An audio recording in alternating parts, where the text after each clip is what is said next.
El corazón de las misiones es que Dios sea glorificado y que toda nación pueda experimentar la gracia de aquel que nos ha llamado. Conoce cómo Dios está usando la vida de personas como tú y como yo para proclamar su reino.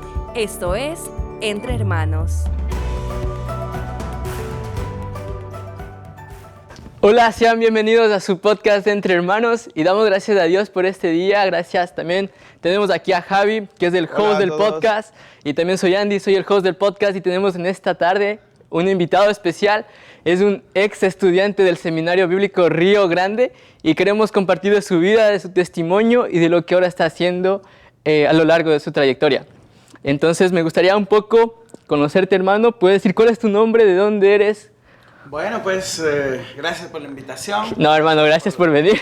Gracias por venir. Es un privilegio. Bueno, yo soy David Usuriaga, soy misionero en Ecuador. Soy ecuatoriano, pero soy misionero en Ecuador. Es como raro. Después Después explico esto. Sí. Bueno, gradué en el 98 y sacando cuentas ya son 25 años. Wow. Y wow, bueno, acabo de venir, después de 25 años acabo de venir acá. Sí. Y muchas cosas han cambiado. Se ve que el Señor ha estado bendiciendo por acá. La sorpresa también de ver de gente nueva, muchos ecuatorianos acá. Muchos. Sí, Amén, hermano. No voy a decir demasiado, pero sí. No. Sí, es una gran comunidad de nuestro cuerpo estudiantil. Es una gran comunidad de personas de Ecuador. Qué bueno. Sí. ¿En tu tiempo era así cuando tú llegaste? No, en mi tiempo, a ver, yo llegué en el año 94, un 26 de agosto del 94. Y porque no quería viajar solo desde Ecuador, esperé a unas compañeras que ya estaban en otros años superiores y me perdí toda la orientación, toda la semana de orientación. Sí, por eso digo, el 26 de agosto es cuando ya empezaron clases. Ya. Yo creo que llegué así como un viernes y el lunes ya era registración y martes listo, ya se acabó. Clases, sí. Entonces, de repente mi primer mes de estar acá, yo andaba perdido, así como... Suele pasar, No hermano. sabía, aparte que suele pasar, es como Sí. que te pierdas la orientación. Sí. Súper complicado. Pero muy bueno, muy buen tiempo, gracias al Señor. Y ahora verles que el seminario sigue adelante, que hay un buen ministerio, que hay un buen grupo. En ese tiempo siempre el grupo de los mexicanos era el mayor. Había más de 100 mexicanos y Wow. creo que éramos como 30 ecuatorianos o algo así. Yo creo que hay una disputa en números entre quién es más. Creo que ahorita hay más ecuatorianos. Pero la segunda creo que es mexicanos. Ahí va así. Mira, eso Sí. no Estamos rompiendo, la verdad. Sí. No había duda de que los mexicanos eran el grupo mayoritario. No, Sí, ahorita de en hecho, estudiantes creo que es ahí. ya. De hecho, te cuento que en ese tiempo, en el 94, como te digo, yo llegué en agosto y de repente el 16 de septiembre se organizan todos los mexicanos. Yo no sabía por qué se organizaron. Hola. El día- Claro, y el todos día de salen la- ahí con un pantalón negro, una camisa blanca, corbata negra y haciendo ahí casi una marcha militar ahí y llevaban la bandera de México y era así como, ¿y estos qué les pasa? Entonces claro, no, que es el Día de México. Y, Sí, qué el día de bonito, la ¿no? independencia o algo así. Pero Ajá. fue así Así como... Bueno, eran el grupo mayoritario y como te digo, marcharon en la calle todos los mexicanos y eran un montón. Ujú. Pero de repente fue así como... Eso fue el 16 de septiembre. El 18 de septiembre, el Día de Chile, y habían 5 Sí. chilenos. Cinco. Entonces, así como, ¿y por qué los chilenos no? Y después al siguiente año es como decir, ¿y por qué no de todas las naciones? Entonces al siguiente año se propuso en el concilio estudiantil hacer, no el 16 de septiembre, sino el 12 de octubre. Y Oh. por primera vez en el año 95 ya se empezó a celebrar el Día de la Raza. O sea que estás hablando de que tú fuiste los pioneros. que viste Vieron, wow. del Día de la Raza, wow.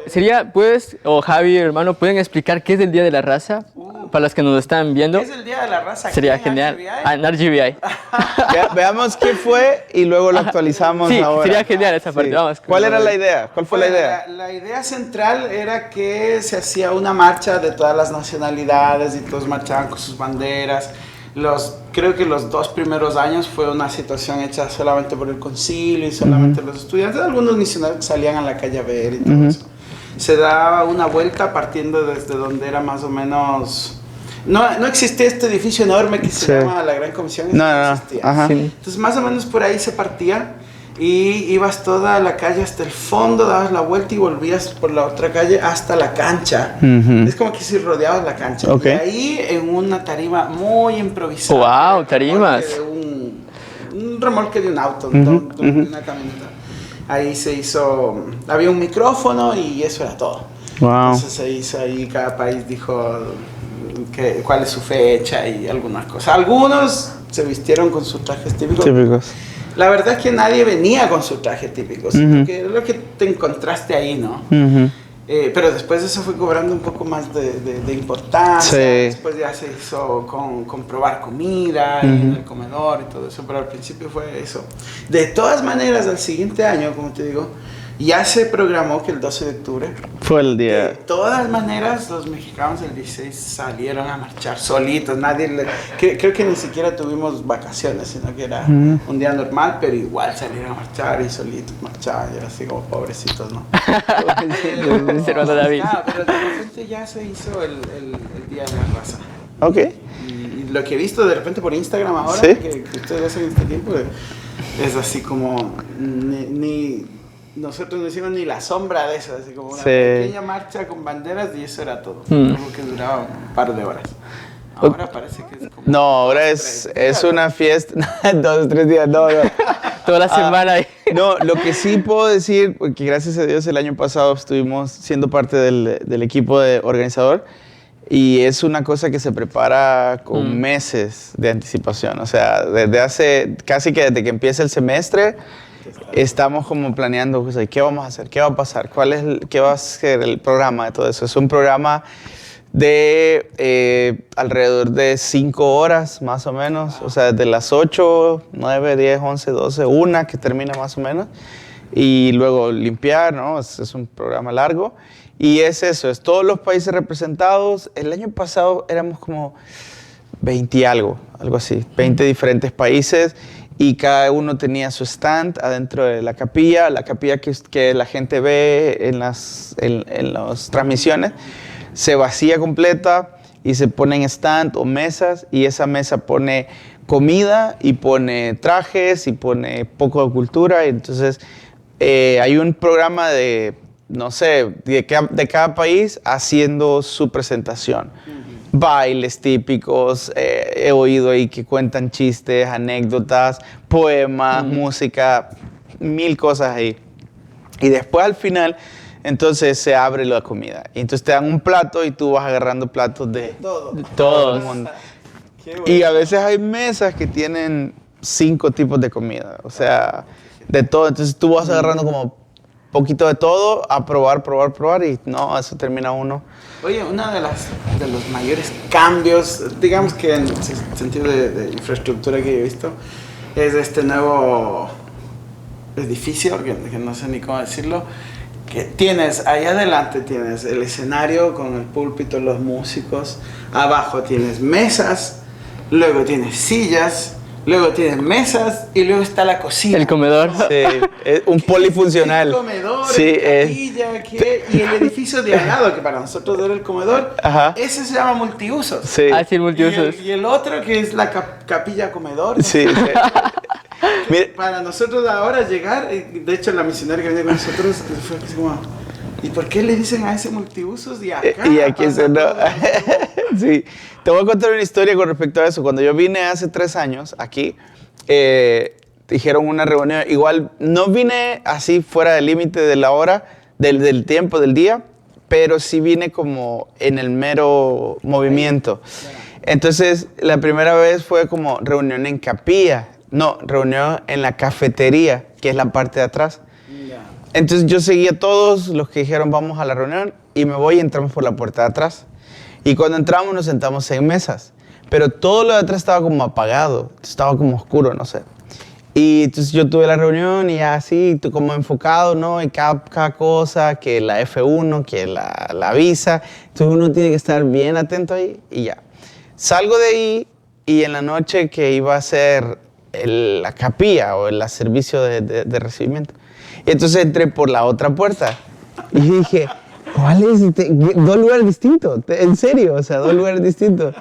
cuando en eso me cae el 20, como, no, es el mismo lugar, o sea, trae cafetería. Sí, perdón, pero sí me pasó eso. Bueno, por lo menos yo lo encontré un poco curioso. Sí. Se ve bonito, sí. Es un edificio bastante bonito. Grande y construido para eso. El sistema de sonido que tiene ahí arriba. Sí. Sí, como decir la platea VIP ahí arriba. Así como, pero sí es extraño. Sí. Te lo comento porque, en mi tiempo, la capilla era donde hoy día ustedes tienen koinonia. Y era solo capilla. Nada más, es como si la plataforma adelante y todas las sillas hasta atrás. Era solo el escenario, Y, o sea, que se te ocurra entrar, ahora todo el mundo anda con una botella de agua o algo así, que se te ocurra entrar con una botella de agua a la capilla. O sea, es como si no te ponían en disciplina, te expulsaban. Y que ahora estén comiendo dentro de la capilla y que el comedor sea dentro de la capilla y la cocina igual. ¿Qué pasó aquí? Que los castiguen. No, es que es un cambio más que... ¿Cómo te digo? Es que es muy raro. Sí, es cuestión de practicidad. La cocina de este lado, la capilla del otro lado. Y entre medio, o comes mirando para allá, o atiendes el culto mirando para allá. Eso es así como... Bueno, un cambio curioso. Sí, es más, yo creo que es más de practicidad. De decir, ok, puede pasar aquí todo y todo está listo para hacerlo ahí. Pero el centro, como decir, donde está la vida estudiantil, donde todo el mundo se reúne, donde tienes el comedor, la capilla, donde la gente se sienta a conversar, entonces, ocurre todo ahí. Sí, básicamente, sí. Y el otro punto de encuentro creo que es el koinonia, que era la capilla antes. Claro. Y ahora es la cafetería de la escuela. Claro, entonces, a mí para esta conferencia me llegaron algunos correos y dice, vamos a tener esto en koinonia. Y dije, ¿qué es koinonia? ¿qué es eso?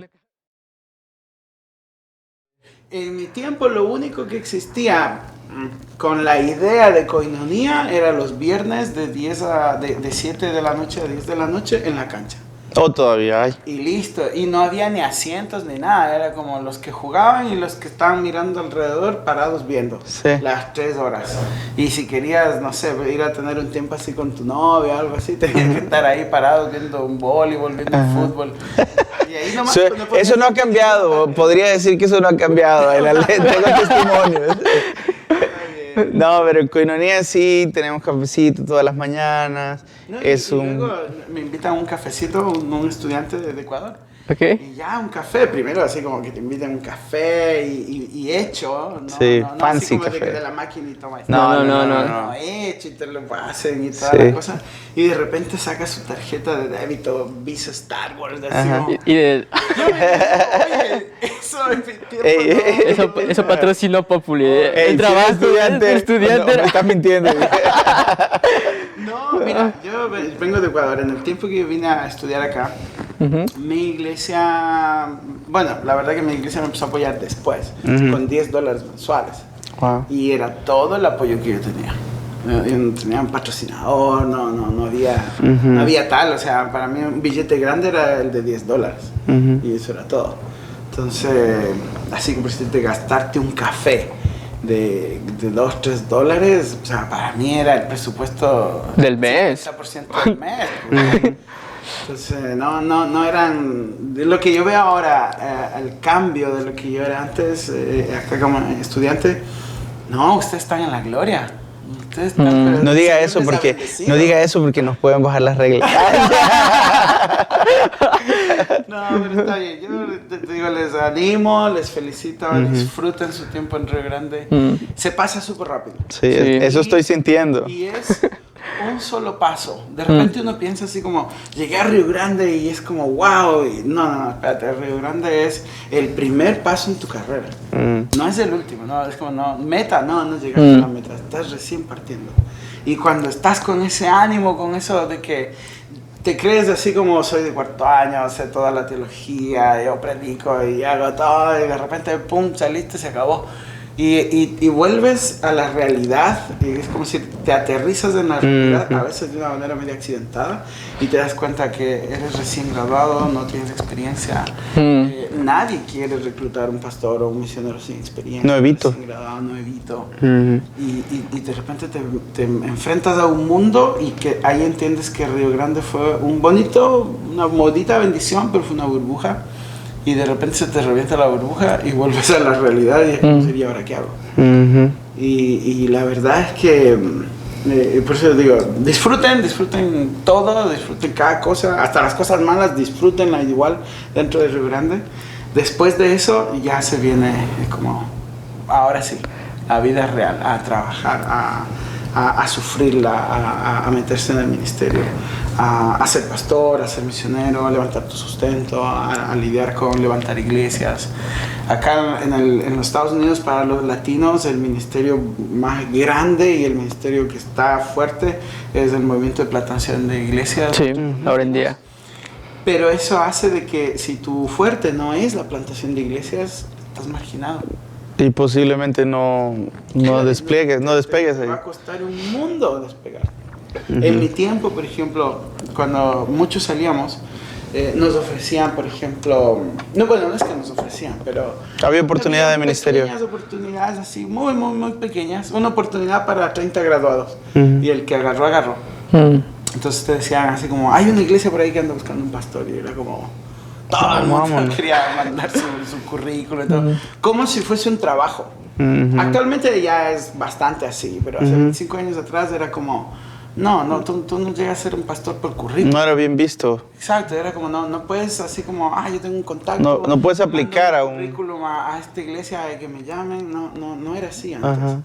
Hoy día ya es como más normal, se ha normalizado eso. Exacto, hay como un camino. Sí. Pero te digo, de todas maneras, yo siento, y para mí parte de mi experiencia fue esa, el hecho de decir, oye, un pastor recién graduado, más bien dicho, no te gradúas de pastor, tú te gradúas del seminario, así es, te llaman al pastorado. Entonces, una persona recién graduada, tenías pocas oportunidades. Y algo que fue muy decidor para mí, ¿me quedo en los Estados Unidos? ¿O me regreso, ya sea a mi país o a donde sea que hay que regresar? Pero a Latinoamérica. Entonces es como que, renuncias a ese sueño de decir, oye, yo estoy siguiendo y viviendo en los Estados Unidos. Pero resulta que, te digo, cuando nosotros tomamos esa decisión, nos graduamos en el 98 de Río Grande y yo me fui a servir en el área de Massachusetts, en Boston. Y ahí estuvimos sirviendo con mi esposa, colaborando con una iglesia y luego pastoreando una iglesia hispana. Pero llegó el momento de decir, ¿sabes qué? Es como si es muy bonito, pero de repente llega a ser, yo digo, es como una jaula de oro. Es de oro, pero es jaula. No puedes salir, tienes que hacer todos tus documentos. Las iglesias latinas en los Estados Unidos no quieren meterse en situaciones de migración y ayudarte con tus papeles. Los ministerios, estaba conversando aquí en la conferencia misionera con algunos representantes, ya hay algunos ministerios que están dispuestos a hacer eso. En mi tiempo era así como que te decía, no, vente a trabajar, pero trate tus papeles arreglados. No, es que no nos metemos. Casi era un requisito. Claro, es como si tú arreglas tus papeles de residencia, pero nosotros no nos metemos y arreglarlos por tu lado. Entonces, era más difícil, claro, entonces. Era así como decir, no me queda más que mejor me voy. Entonces, para nosotros, para mi esposa y para mí, fue el hecho de decir, ¿sabes qué? No sé, por cada 100 pastores preparados con el nivel de preparación que tiene Río Grande, acá en los Estados Unidos, te hablo de hispanos acá en los Estados Unidos, en Ecuador o en Latinoamérica hay uno. Entonces es como decir, aquí hay mucho, allá no hay nada. Entonces para mí el llamado y el ánimo siempre es como, oye, Latinoamérica no solamente es un lugar donde hay ministerio, sino que actualmente es un lugar que se ha convertido en una plataforma de ministerio. O sea, tú puedes desarrollar ministerios desde Latinoamérica. Y en muchos de los casos, mucho más fuerte de lo que sería un ministerio hispano en los Estados Unidos. Así es. Entonces es como decir, oye, las realidades cambiaron. Sí, bastante. Claro, ya estás hablando de que eres un ex alumno de Río Grande, y si puedes estudiar alguna otra maestría, alguna cuestión un poco más elevada, mejor. También es accesible también. Claro, y ahora es accesible. De hecho, ahora es accesible hasta en línea. Muchas de las gentes en Latinoamérica tienen la idea de que no, es que en línea es como por correspondencia, no hay nada mejor que estar ahí en la sala de clase y todo. Pero también eso está siendo transformado. Ya está. Es como tú puedes estar en tu casa y hacerle una pregunta al profesor. Sí. Y aunque la clase no sea en vivo en ese momento, pero estás en un régimen en línea donde el profesor te va a responder, donde tú tienes tus asignaturas, donde tú vas a tener que organizar tu tiempo. Claro. Y donde realmente yo siento, yo saqué mi maestría en línea y una de las cosas que era más fuerte, la carga académica era mucho más fuerte que ser un estudiante presencial. Porque presencial, la carga académica que te pueden poner es como decir, mira, tú estás estudiando esta materia, no sé, por cierto, de lunes, miércoles y viernes, 2 horas cada día. Pero en línea es como decir, mira, yo te pongo todos los requisitos del día lunes y tú al domingo, antes de las 11:59 de la noche, tienes que cumplir todo esto. Me da lo mismo cuando lo hagas, pero tienes que cumplir lecturas, claro, examencitos, mini tesis, ahora se llaman papers, y un paper grande es de 3 páginas. Entonces te obliga a escribir una cosa súper condensada en 3 páginas. Olvídate de esas mini tesis de 15 o 20. En el nivel maestría es como decir, yo tenía profesores que me decían, 3 páginas, la cuarta no la leo. Así que no te molestes de mandarme 4, mucho menos 5, como 3 páginas. Pero tienes que tener tu contenido así como... De verdad, una idea de... No relleno. Sí, nada de relleno. Sí, las 3 primeras líneas es como, bueno, yo pienso que mirando... No, olvídate, no, ya empezaste mal, es como... 5 versículos ahí adentro y para rellenar, sin relleno. Y las citas, yo me acuerdo acá en Río Grande era como, así se hacen las citas, así esto, otro, entonces de repente te veías unas mini tesis, como el 70% de citas. Y la monografía llena de citas. Y los versículos copiados y las citas copiadas. Entonces, finalmente, tu trabajo era una media página si lo reunías todo. Y de repente, maestría era como, no, es como máximo 2 citas. Uf. Y nada más, es como, y los profesores te decían, es como, yo quiero leerle a usted. Yo ya sé lo que dice el libro. O los resúmenes. Uno está aquí acostumbrado a que te diga, léete este libro y haz 3 hojas de resumen. Y de repente era como, léete este libro y critícale este libro. Pero no me lo resumas, decían mis profesores. Como, yo ya leí el libro, yo ya sé de qué se trata.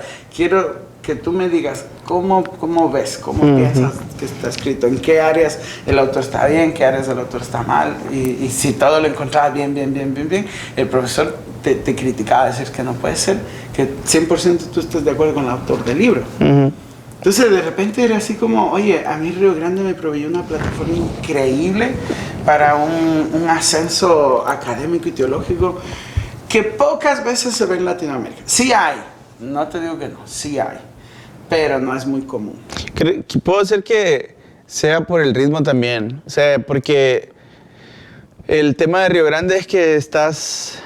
como tú lo dijiste en ese momento, estamos en una burbuja aquí, entonces todo gira en torno al estudio, básicamente. Claro. O sea, y el orden de prioridades viene a ser ese, o sea, estás estudiando, luego viene el trabajo. O sea, fuera de las prioridades universales o personales, está como el estudio es importante, tu trabajo gira en torno a tu estudio, o sea, dime tus horarios de escuela y te voy a decir tu horario de trabajo, o sea, se circunscribe.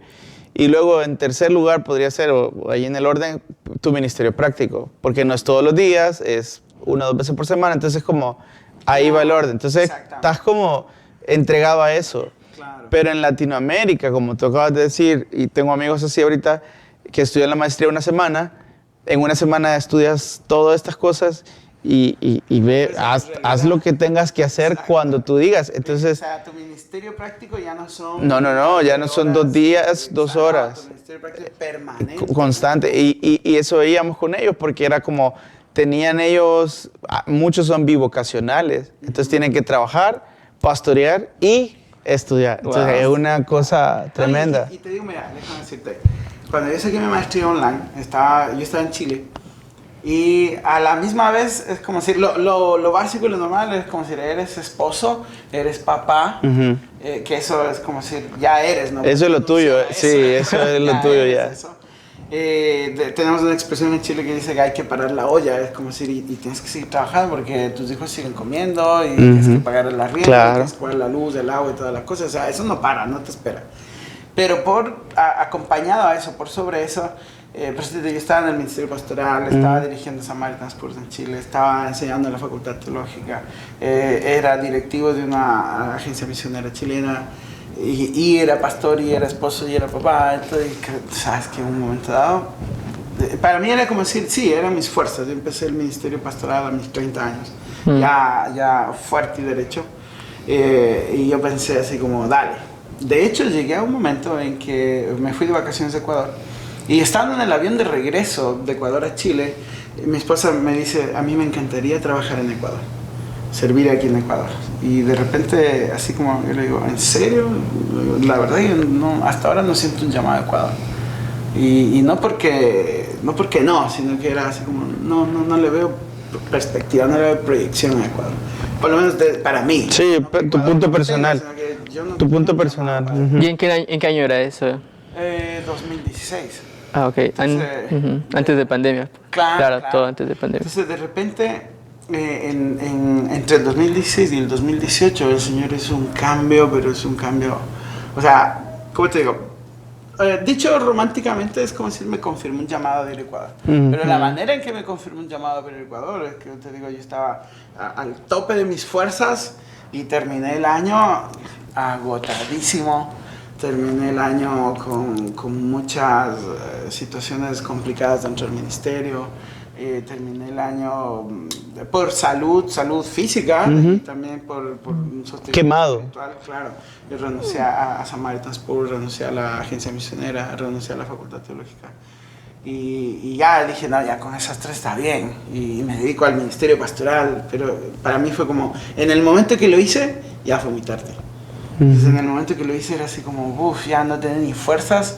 Por decirte, para lo común del pastor, preparar tu predicación para el domingo, era una situación que, yo me sentaba el lunes a hacer mi tema, a hacer mi exégesis y le metes todo, ¿no? El libro y toda la cuestión. Y bloqueado. Pasaba así lunes y martes frente al computador y era así como... Literalmente le digo, Señor, háblame porque no sé qué voy a predicar este domingo. Y se supone que tienes una planificación de predicaciones por lo menos trimestral. Sí, por lo menos. Entonces de repente era como, pucha. Y ahí me di cuenta una necesidad muy básica en los pastores, que es ordenar sus prioridades. El orden de prioridades es intransable. O sea, en el momento que tú, sin darte cuenta, porque uno no se da cuenta de eso, pero transas tus prioridades, te fuiste, te pegas una caída, un resbalón, pero... Y no te hablo de pecado. No, solo hablas del término que se usa como de quemado o burned, sí, que estás como fuera ya y te quemaste y en un lapso de corto tiempo. Sí. Oye, David, quiero preguntarte ahorita, antes que corramos ya para el presente, quiero preguntarte, ¿y vos siempre quisiste ser pastor? Bueno, ¿desde chiquito? No, mira... Bueno, yo conocí a Cristo a los 14 años. Sí. Yo conocí a Cristo el 14 de octubre de 1989. ¿Vienes de familia cristiana? No. Ok. No, en el año 89 yo te voy a decir que Cristo llegó a nuestra familia. Okay. Venimos de una familia, vamos a decir, católica tradicional. O sea, ¿por qué éramos católicos? Porque nos dijeron que éramos católicos. Nominales. Pero de esto de que vas a la iglesia en Semana Santa, de que haces el Día de la Virgen y listo, chao, nunca más llegamos a la iglesia. Entonces, pero siempre mi mamá escuchaba allá en Ecuador una radio que se llama HCJB. Okay. Toda la vida, yo creo que el 90% de los quiteños por lo menos escuchaban HCJB. ¿Puedes explicar qué es HCJB, esa radio? En pocas palabras, bueno, es una radio cristiana. En su momento HCJB cubría el 75% del mundo con el mensaje del Evangelio en 18 diferentes idiomas, por AM, FM y onda corta. Todos esos programas que ustedes han escuchado, así que Charles Stanley, Adrian Rogers y todo eso se traducía ahí en Quito a 18 idiomas y se lo mandaba por onda corta. En ese tiempo no había internet ni nada de eso. Hoy en día HCJB es una de las radios pioneras. Tiene uno de los programas donde ayuda a poner radios en otros países. En ese tiempo también tenía uno que se llamaba el CCC, Centro Cristiano de Comunicaciones. Y mi sueño, cuando obviamente ya fui creyente, era entrar a estudiar ahí. Entonces era una carrera como de Biblia con producción audiovisual. Ah, qué lindo. Y el Señor cerró las puertas. Mira, tocamos todas las puertas. Hablé con todos los misioneros gringuitos que uno dice, esta es la palanca. Esta es la palanca. Olvídate, no existieron palancas, se cerraron las puertas y no pude entrar al CCC. Entonces, bueno, eso fue como decir, listo, no, entonces, pero tenía esa idea, ¿no? De servir al Señor y todo. Ahora, todo te cuento que conocí a Cristo a los 14 años, yo terminé de estudiar al colegio. Y yo pensaba, no sé por qué, pero yo pensaba que el destino de todos los jóvenes era terminar el colegio y en vez de irse a la universidad, irse al seminario y servir al Señor. Yo pensaba que eso era lo normal para toda la gente. El ideal. Claro, o sea, más que el ideal era como decir, todos hacen eso. Ojalá que Era así como cuando llego al último, como decir, al high school, cuando ya Sí. termino el high school, de un grupo de aproximadamente 60 jóvenes que era mi iglesia en Quito, solo yo. Fuiste al seminario. El que quería ir al seminario. Y solo yo, y era así como, ¿y qué pasa con el resto? No son cristianos.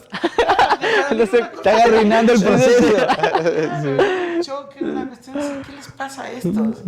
Y no, chao, es como decir, no pasa nada. Sí. 2 años antes había salido mi hermana acá a Río Grande. Entonces yo dije, ¿viste que así es? Entonces, ¿Y conoció a tu hermana? ¿Por quién conoció Río Grande? había un profesor que se llamaba Wilson Campoverde, ¿Qué? que él es ecuatoriano y que fue a hacer algunos talleres allá a Ecuador y qué sé yo. Y por ahí de repente ella conoció, y eso fue como decir el proceso que el Señor vivió con ella, pero vino para acá. Ok. Y 2 años después, entonces yo inicié ese mismo proceso. Y con esa cosa, ¿no? De que oren al Señor de la mies porque hace falta obreros. Lucas 10:2. No, ya, listo, vamos. Ajá. En ese tiempo no había internet ni nada, entonces llenabas los paquetes de aplicación, que primero tienes que pedirlo, Sí. te lo mandaban por correo, así un paquete, y no era una carta, era Sí, un paquete un de paquete. aplicación. Y ya cuando tenías todo, volvías a meterlo y lo volvías a mandar, pero así un paquete de Una aplicación. tesis de ahí. Claro, entonces una de las cosas que yo dije, no, pues sí, hacen falta obreros. Y no me responden una carta y me dicen, no puedes estudiar ahora aquí, ¿En Río Grande? en Río Grande. Ok. Y yo, ¿Cómo se llama la persona? Lo buscamos ahorita. No, si la Aprovechando que guardada. estamos aquí. No, y sabes que no me aceptaron ese año. Pero sí me dijeron... ¿Por qué? Cumpla los 18 años. Por menor de edad. Y la cosa era que yo tenía 17 años, como decir, en mis planes era, no, yo vengo en agosto por 17 años y el 2 de octubre cumplo 18, entonces... Estoy dentro. Pueden esperar un mes, ¿no? Es como decir, en septiembre pueden esperar. Y no, me hicieron a mí esperar un año. Sí. Entonces en ese año que yo ya había pensado que yo entraba a Río Grande, se cerraron las postulaciones para entrar a la Universidad de Ecuador. Ok.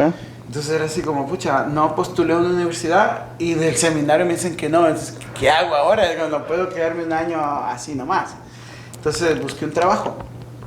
Y busqué un trabajo y me entré a una academia de inglés allí en Ecuador que se llama ESPE. Entonces fue así como, ya, hay que darle.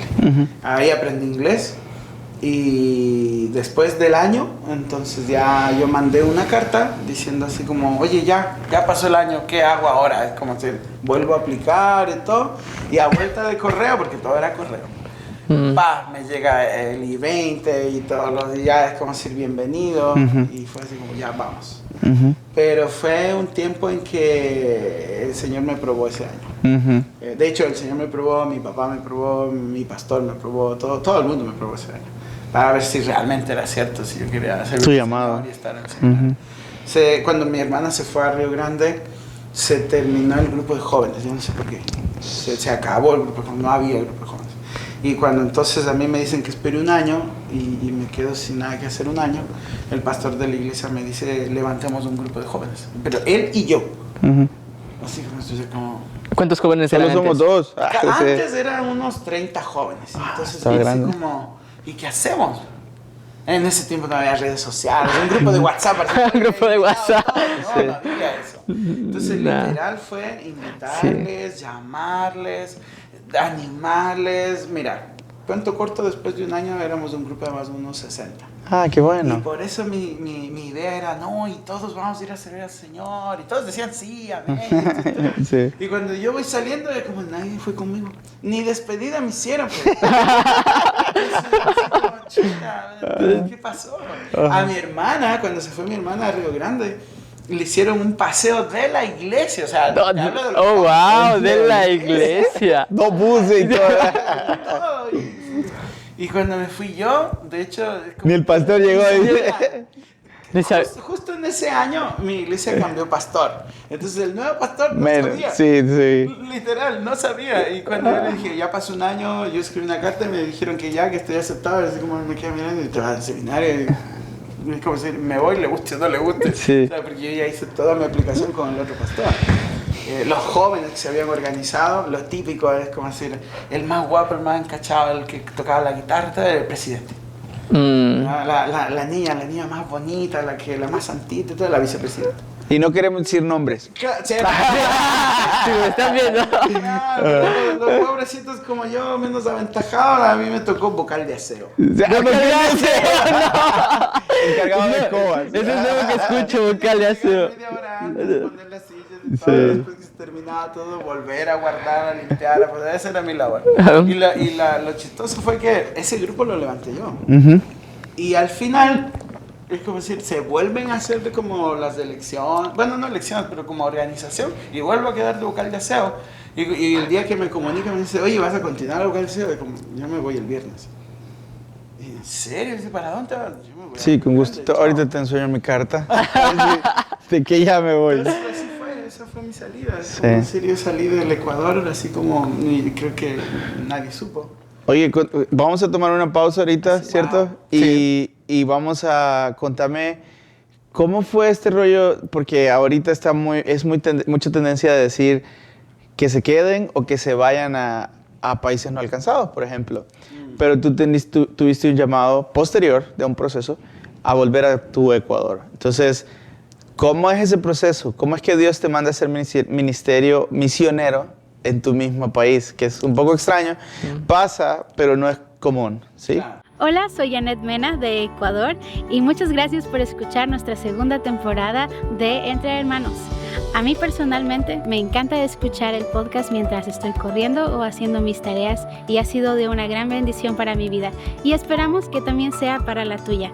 Así que nos vemos y sigan disfrutando del podcast Entre Hermanos. Oye, entonces cuéntame, David, ¿cómo es que Dios te llama misionero a tu propio país? O sea, no es que no pase, De hecho, pero es curioso. Pasa bastante a menudo. ¿Ah, sí? Pero es un fenómeno... mira, uno de los misioneros que en este momento está en la conferencia misionera, él fue el maestro de misiones de la Facultad Teológica en Chile. Y él me invitó a enseñar junto con él la cátedra de misiones. Entonces él hacía toda la parte, como decir, más angla, porque es americano. Y a mí siempre me pidió, como si tú dale siempre el toque latinoamericano, es como si la perspectiva, el pensamiento, la experiencia latinoamericana. Entonces yo empecé, como decir, a aplicar la teoría que había aprendido aquí un poco de misiones, que mi énfasis fue pastoral. Entonces todas las materias de misiones creo que tomé una o dos nada más. Entonces allá, como decir, lo empecé a aplicar, pero a la teoría, a un salón de clases. Pero aparte mi ministerio también era enseñar acerca de misiones en las iglesias en Chile. Y de hecho estuvimos en Chile, en Paraguay, en Colombia, estuvimos en Ecuador también, hartas iglesias, en Cuba, en México también vine. Y de hecho algo que te quería contar es como decir, cuando nosotros salimos de Estados Unidos yo pensé, hasta aquí se fueron las oportunidades. Y cuando salimos de Estados Unidos el Señor nos mostró así como, mira, esto era lo que había. Y fue como... Desde Chile yo pude hacer ministerio en hartos países, en total 12 países. Y mientras estábamos acá no podía salir a ninguna parte porque tus papeles no habían llegado. Entonces en Chile desarrollé totalmente esa área de misiones. Pero como te digo, en la parte teórica, como enseñaba misiones, teología bíblica de misiones por experiencia, misiones transculturales, misiones mundiales.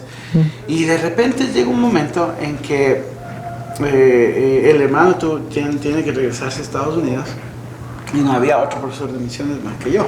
Entonces ya no era esa cosa de dos puntos de vista, era misiones, punto. Entonces yo enseñaba misiones en el Instituto Bíblico allá. Y se hablaba del tema de decir, oye, misiones desde Latinoamérica.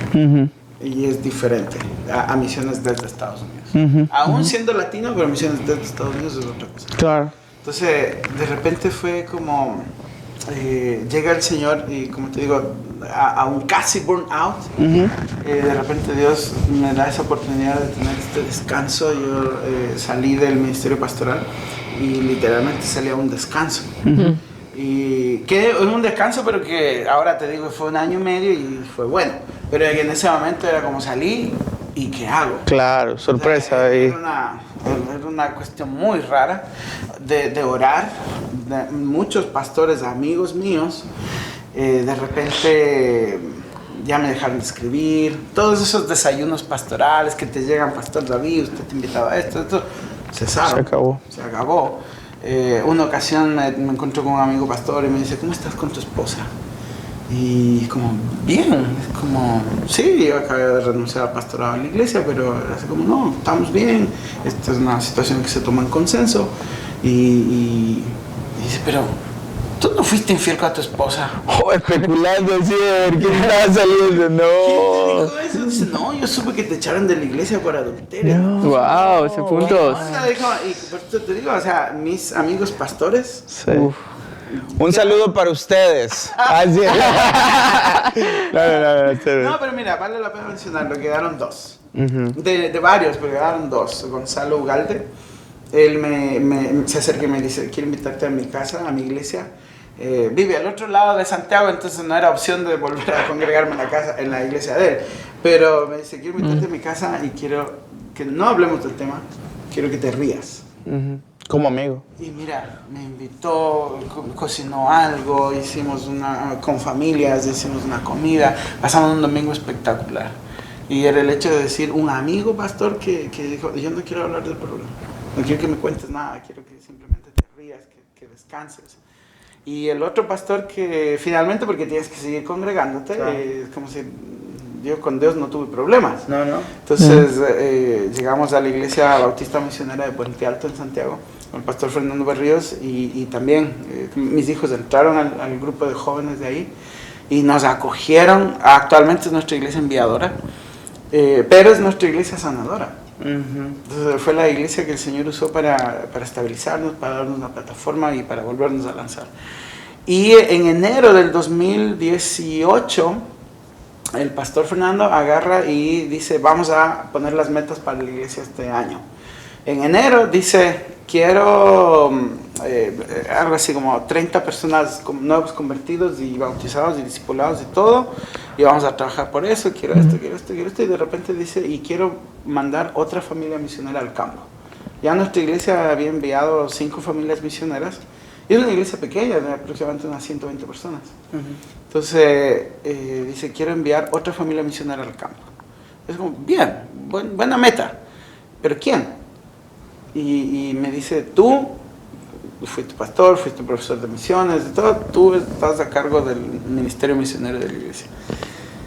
Cuento corto, eso fue en enero.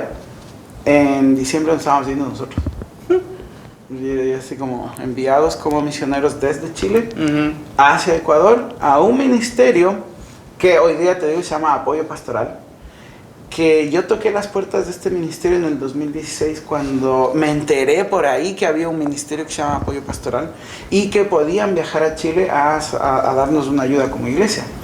Entonces les llamé, creo que desde el 2015, y no habían fechas, no coincidíamos en fechas. Cuando ellos podían ir a Chile, nosotros no podíamos recibirles. En el 2016 querían viajar, pero nosotros estábamos construyendo el templo, que eso fue otra de las cosas que fue una carga súper pesada, construir el templo de la iglesia, con un ministerio norteamericano que nos sacó el jugo, pero nos dejó un templo construido. Y fue todo, yo era el traductor, aunque teníamos en la iglesia, teníamos constructores, ingenieros civiles, ingenieros de agua, ingenieros eléctricos y un montón de cosas. Y al final yo era el que sacaba todas las tareas, porque la conversación, claro, y todo, sí. No, y yo tenía que coordinar todas esas cosas. De hecho, aprendí un montón de construcción. Ahora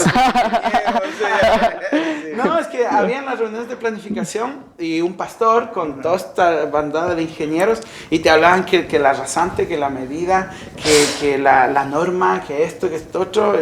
O sea, yo tuve que actualizarme entero para poder tener esas reuniones de planificación. Entonces, producto de eso también, yo te digo, yo terminé re cansado. Y claro, terminó la construcción, todo el mundo alegre por un templo bonito que se armó. Los líderes se fueron de vacaciones, a Bucios, a Punta Cana, y todo eso, y yo no salí de vacaciones, yo seguí trabajando, y la iglesia dijo, ahora sí, ya tenemos templo, hay que hacer campañas, hay que hacer conciertos, hay que hacer esto.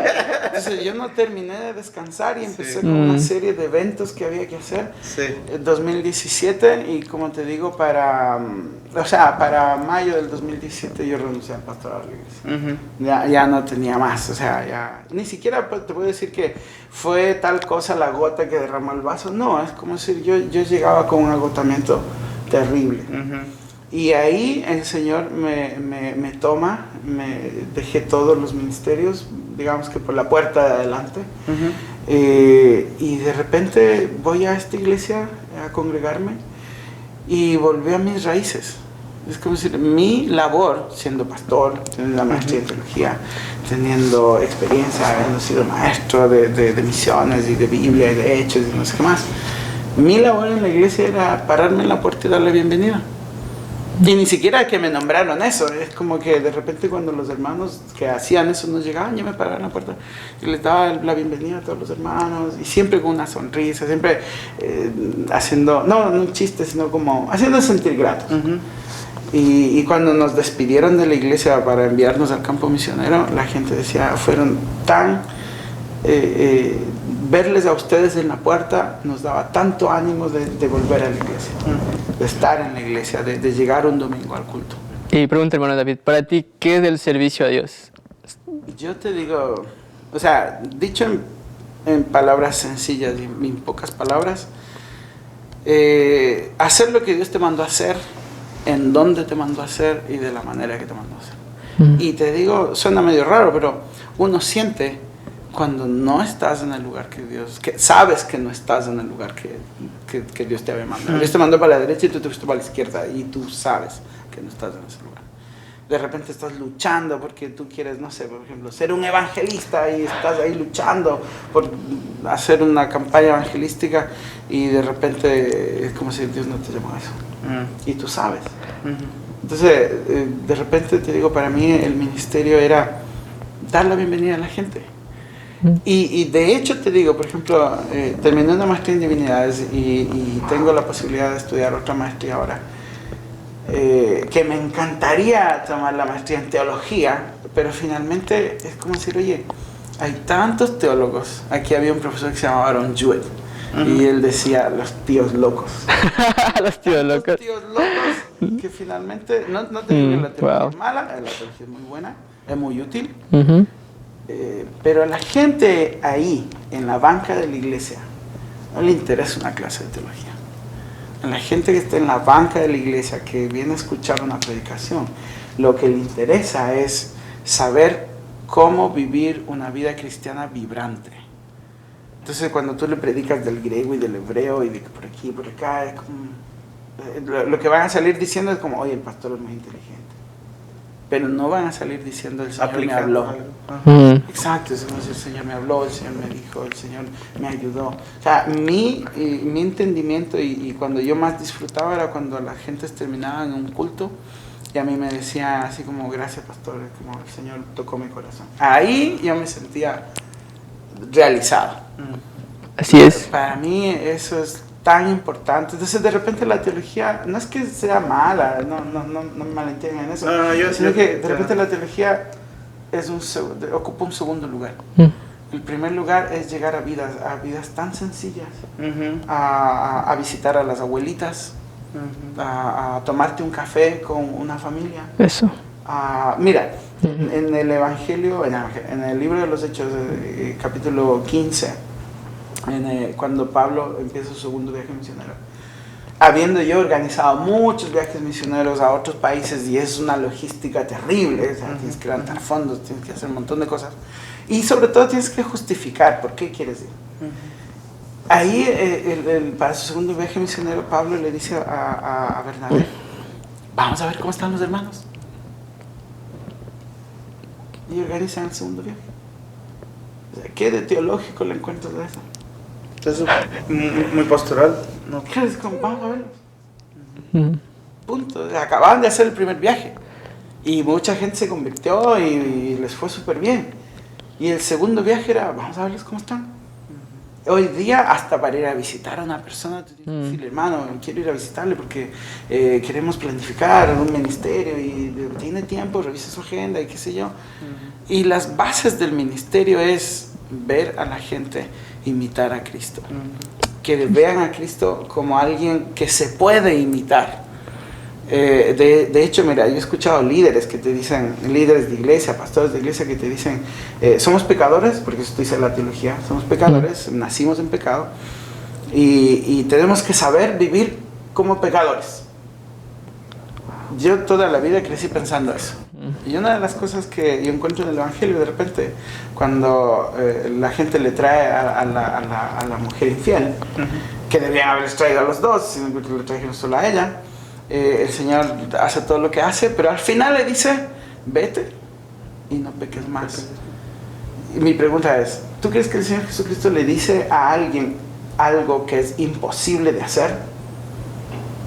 No lo va a pedir. No le puede pedir eso. Sin embargo, Él se lo pidió. Vete y no peques más. Podemos tomarle una interpretación de decir, bueno, vete y no sigas haciendo el mismo pecado. Entonces, pues, es una interpretación válida. Pero vete y no peques más es un mundo. Básicamente era decirle, te acusaban, pero tú puedes vivir de una manera en que nadie más te acuse, nunca más por nada.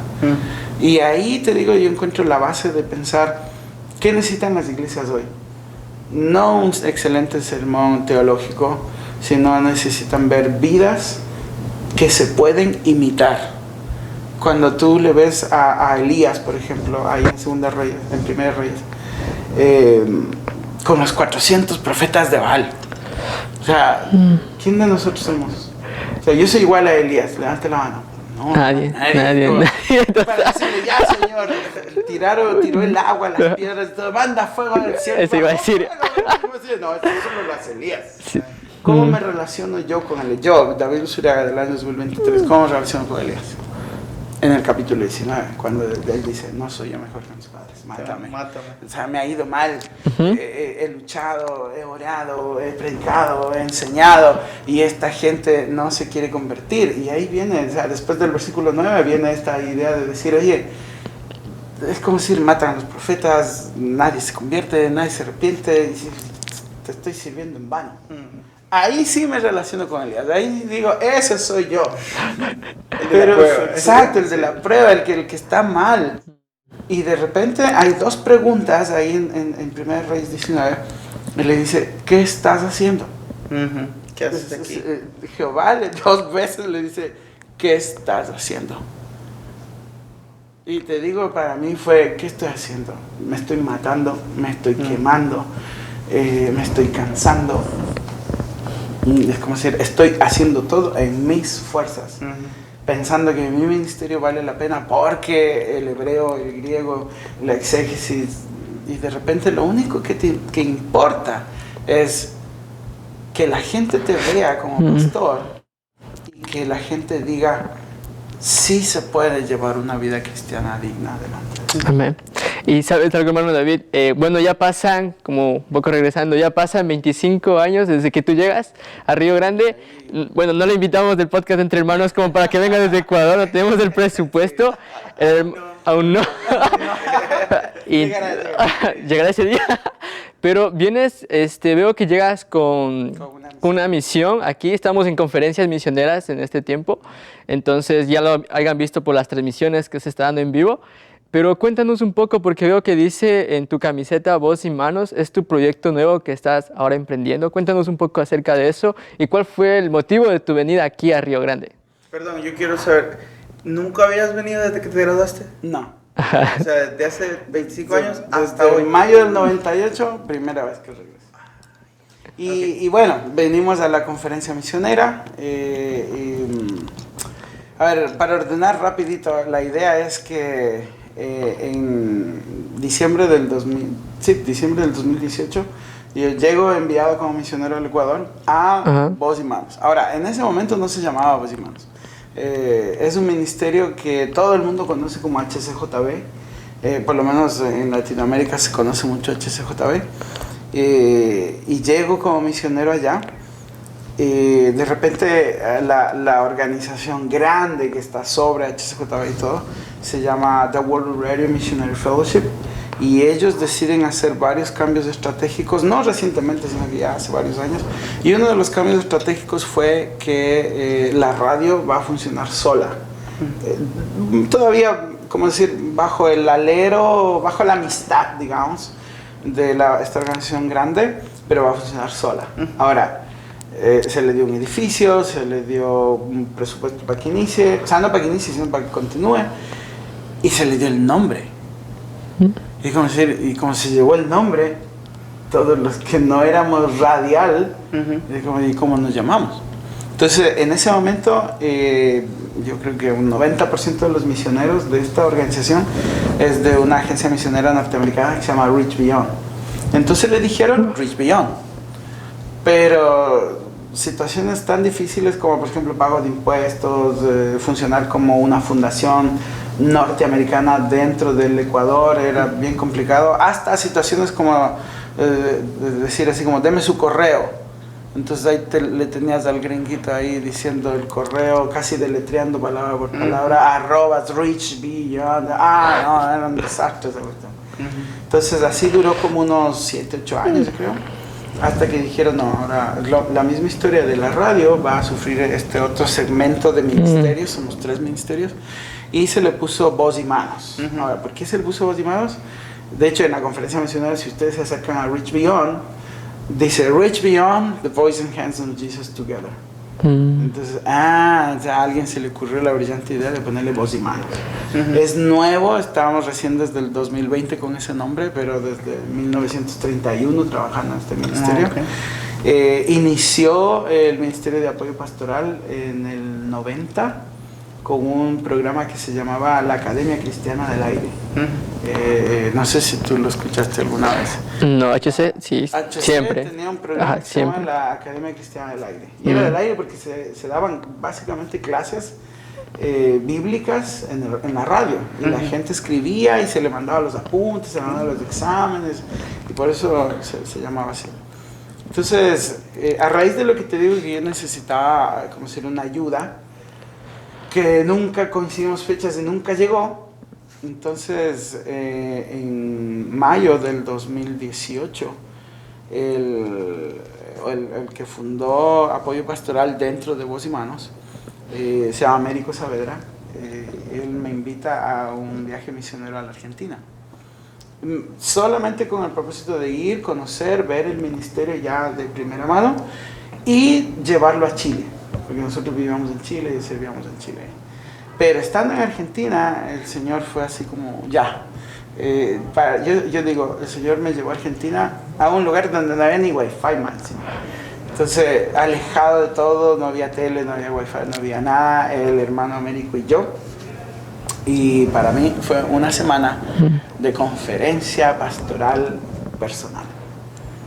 Hablamos, un tratamiento intensivo personal. Sí, hablamos, lloramos, soñamos, proyectamos cosas, y de repente él me dice, como te digo, la idea era llevar todo esto a Chile. De repente él me dice, yo creo que funcionarías más como misionero en Ecuador. Y fue así como, o sea, sí, pero es como decir sí, pero un montón de excusas. Y fue como, bueno, démosle. En una de esas noches llego a la iglesia donde estábamos sirviendo, y le pido a un hermano que me convide wifi de su teléfono. Entonces le llamo a mi esposa por WhatsApp y a Chile, yo estaba en Argentina, y le digo, oye, esta cosa está cambiando. Le digo, ¿tú te irías de misionero a Ecuador? Y mi esposa inmediatamente me dice, encantada. Porque ella tenía la idea, dijiste. Llamado antes. En 2016, estando en el avión, me dice, yo serviría en Ecuador. Y ese día en el avión yo le digo, pues dile al Señor que me diga, porque a mí no me ha dicho nada. Y desde ese día hasta el 2018, Dios obró mi vida, pero así, ¿cómo te digo? Me habló, me mostró, me dirigió, me orientó. Todo lo que yo había enseñado de misiones en un aspecto teórico, de repente empieza a hacerse realidad. Y empieza a hacerse realidad en el sentido de que cómo levantar el sustento, cómo proyectar un ministerio, cómo hacer las filosofías del ministerio, cómo comunicar el ministerio. Habíamos servido en Chile por 20 años casi, y de repente todas esas personas que ya me conocían, como decir, estuvieron dispuestas a apoyarnos para ir a Ecuador como misioneros. Y la iglesia quería enviar otro misionero más, y había un campo misionero acá que justo se llama Apoyo Pastoral, y fue así como, démosle. Llego a Ecuador en diciembre del 2018, empiezo el ministerio en enero del 2019. En junio del 2019, Américo Saavedra se jubila y se va a vivir a Chicago. Inmediatamente cae la pandemia. Después de la pandemia, cuando ya se abrieron los aeropuertos en Ecuador, otro misionero que se llama Tim Broch, su esposa es cubana y se van a vivir a Cuba, y quedamos en Ecuador, mi esposa y yo. Ustedes son. Estamos, y me dice, tú vas a ser el director de Apoyo Ecuador. Y a mi esposa, y tú vas a ser la directora de finanzas. Y sabes que nos mirábamos los dos así como director. ¿Qué somos? ¿Qué hacemos? No hay más. Exacto, como, parece ridículo este ministerio, pero listo. Mira, lo bonito ha sido que hoy día somos 3 matrimonios. Tenemos un hermano que él es quichua del Ecuador, y con su esposa que es de Austria, y tenemos otros 2 hermanos que son peruanos, pero vivieron los últimos 10, 11 años de su vida en Suiza. Y todos nosotros estamos ahí. Servimos como matrimonio. O sea, no es que yo soy el misionero y mi esposa está en la casa. No, como el matrimonio es el núcleo de nuestro ministerio. Los 3 matrimonios servimos. Por un lado. Por otro lado, nos ha dado la plataforma de decir, crea el ministerio. Desarróllalo, como quieras desarrollarlo. Entonces tenemos la libertad de escribir nuestros talleres, tenemos la libertad de ir a donde nosotros queremos ir, alcanzar, desarrollarlo de la manera que queremos desarrollarlo. Y mi filosofía es, yo quiero hacer con los pastores en Ecuador, y de hecho ya estamos entrando a Perú, ya estamos entrando a otros países. Quiero tratar a esos pastores de la manera que me hubiese encantado a mí que me traten cuando yo necesité ayuda, cuando era pastor. Entonces, no necesito una capacitación, no necesito un taller, no necesito... Eso para mí es como el enganche. ¿Qué necesitaba? Alguien que me escuche, alguien que ore por mí, alguien que... Un acompañamiento pastoral. De hecho, ese es nuestro ministerio, capacitación, mentoría y acompañamiento pastoral. El ministerio pastoral es muy solitario, muy solitario. Tú como pastor, ves de la congregación gente que levanta la mano y dice, pastor, ore por mi matrimonio.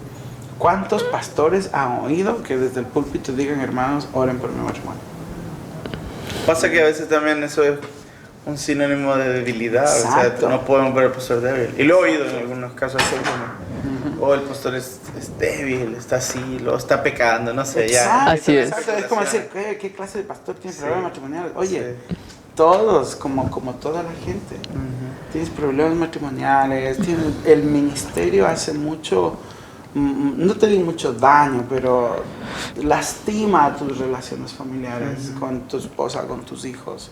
Y hay muchos ministerios que van en el orden de revitalizar al pastor, pero no a la esposa del pastor. Entonces no es integridad familiar, todo eso. Y llegas animado y todo, llegas a tu casa y tu esposa igual. Tu esposa sigue lastimada con el ministerio, tus hijos no quieren saber nada del ministerio. Y te digo, mi visión es como decir, porque hay familias de médicos, el abuelito médico, el papá médico, los hijos médicos, todos abogados, todos policías. ¿Por qué no hay generaciones de pastores? ¿Por qué no hay generaciones de misioneros? De repente, te digo, yo he escuchado hijos de pastores que me dicen, ya olvídese. Yo vi cómo la iglesia le trató a mi papá, y olvídese, yo no voy al ministerio nunca. Entonces te queda el eso de que qué pena por la iglesia, qué pena por los hijos de pastores, pero la pregunta es, ¿qué tan mal testimonio dieron esos pastores a sus propios hijos para que esos hijos no quieran saber nada del ministerio? Sí. Entonces eso hay que corregir, hay que reeducar al liderazgo, hay que reeducar al pastorado.